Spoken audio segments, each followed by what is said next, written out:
Army to resume patrolling up to PP14 in Galwan after complete disengagement with India and China pulling back its troops in Galwan. The Indian Army will resume patrolling up to Galwan's patrol point 14, the site of the bloody clash, once all disengagement phases are completed.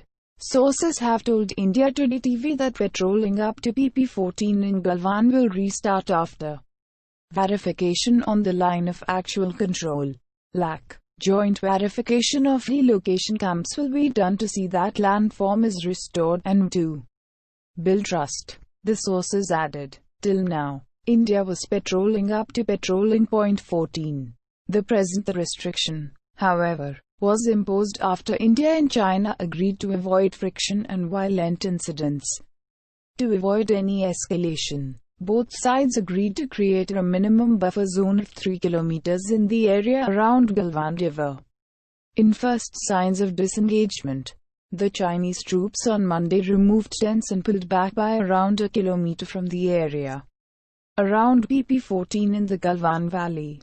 Sources said the disengagement is taking place as per a decision arrived at during the military talks on June 30 that both sides will create a minimum buffer zone of 3 kilometers in the area around Galwan River, and Indian troops also moved accordingly. Government sources said India is strictly monitoring whether China was withdrawing its troops from the friction points. The Indian and Chinese armies have been locked in a bitter standoff in multiple locations in eastern Ladakh for the last 8 weeks.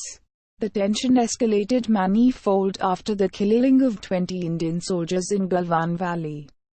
The Chinese side also suffered casualties, but it is yet to give out the details.